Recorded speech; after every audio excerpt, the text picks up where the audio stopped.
Bonjour à toutes et à tous, nous sommes vos reporters sportifs de la chaîne Turf Labo, ravis de vous retrouver pour analyser l'événement hippique du jour.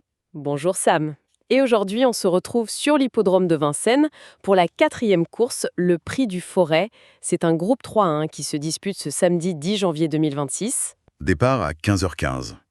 Et avant de plonger dans l'analyse, un petit rappel qui nous semble vraiment important. Oh oui? Les pronostics qu'on va partager, c'est le fruit du travail de notre équipe, mais on vous encourage vraiment à les croiser avec votre propre intuition, vos connaissances. Absolument. C'est la meilleure façon de forger sa propre conviction. C'est ça. Alors parlons des conditions.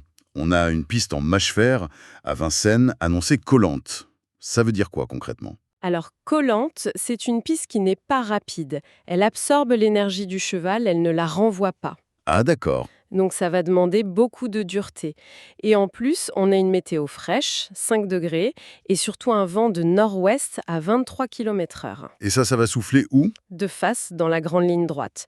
Donc pour résumer, il faudra être robuste, c'est une course pour les durs au mal, la classe et l'habileté des pilotes feront la différence. Le décor est planté. Bon, alors décortiquons un peu tout ça. Commençons par les chevaux qui semblent détenir les meilleures chances, les piliers de la course, quoi.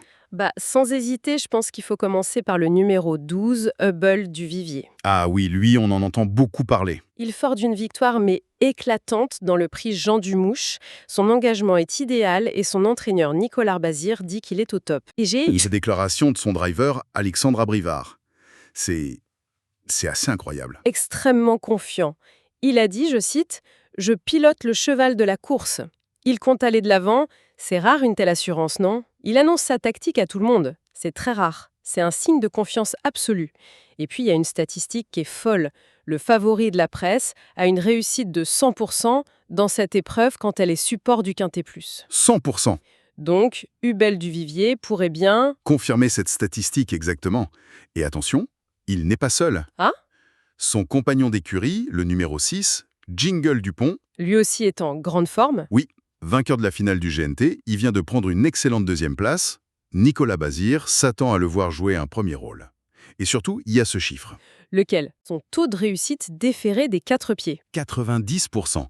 Donc quand on lui enlève les fers, c'est un autre cheval. C'est ça. C'est un signe que l'écurie vise la victoire. C'est très clair. Bon, on a une forteresse Bazir avec le 12 et le 6, mais qui sont les challengers? Ceux qui peuvent les faire tomber. Alors, en premier, je mettrai le numéro 1, Hurricane Carter. C'est un modèle de régularité. Le métronome de la course. Exactement.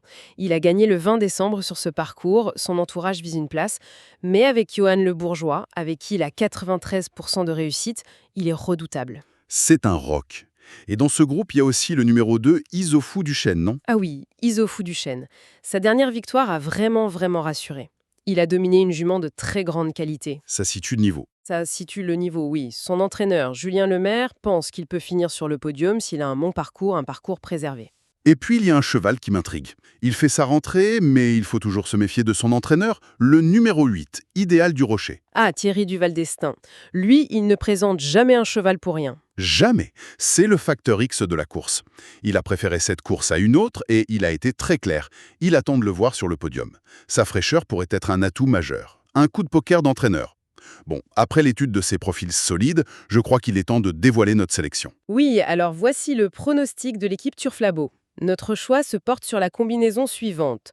Le 12, le 6, le 1, le 2, le 3, le 8, le 13 et le 7. Voilà. Donc le 12 et le 6, ce sont nos bases logiques. Le 1 et les 2 sont des valeurs sûres pour les places. Et puis derrière, on a des choix intéressants. Comme le numéro 3, Hero Cibé.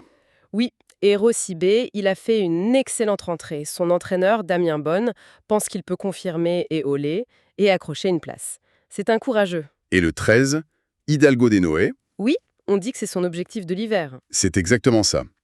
Il trouve ici son plus bel engagement. Son entraîneur, Stéphane Provoost, espère une petite place avec un parcours fluide. C'est sa course visée. Et enfin, la possible surprise, le piment dans les rapports, le numéro 7, Happy Danica. C'est notre possible surprise, oui. Elle a une très belle pointe de vitesse finale. Si la course est rythmée, et elle devrait l'être, Avec le 12 qui va devant. exactement, elle pourrait venir pimenter les rapports à une belle cote. Parfait. Maintenant, une partie tout aussi importante, je le trouve, les chevaux qu'on a décidé d'écarter. Savoir qui ne pas jouer, c'est crucial, c'est essentiel. Commençons, si vous voulez bien, par le numéro 4, Gold Star. Pourquoi lui? Il reste sur des performances décevantes. Son entraîneur lui-même ne s'explique pas ses récentes fautes. Face à une telle opposition, ça semble trop compliqué. D'accord, c'est clair. Le numéro 5, Millie, lui, il revient de loin. De très très loin.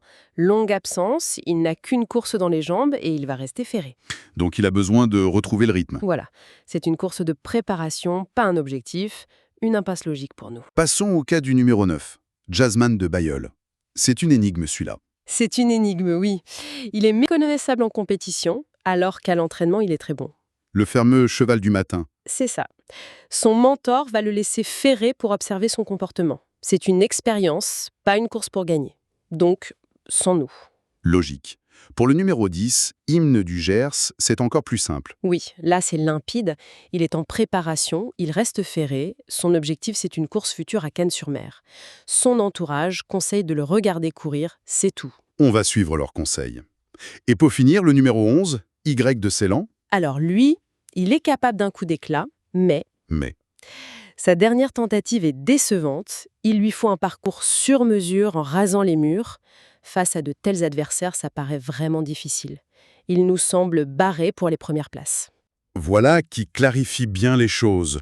Pour résumer, on a une course exigeante sur une piste qui va l'être tout autant. La logique voudrait voir s'imposer le numéro 12, Hubel du Luvier. Suivi de près par son compagnon d'écurie, le numéro 6, Jingle Dupont. Notre pronostic complet Turfe-Labo est donc le suivant. 12, 6, 1, 2, 3, 8, 13, 7. C'est ça. Mais on a toujours un cheval en cas de défaillance des favoris, notre petit coup de poker. Oui, et aujourd'hui, c'est le numéro 14, Ulysse Digéo. Pourquoi lui? Et son engagement est parfait. Son entraîneur assure qu'il a très bien travaillé.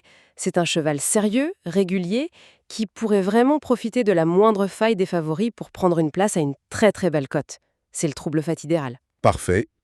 Et pour conclure, une dernière réflexion, une statistique à méditer. Oui, une analyse historique du prix du Forêt.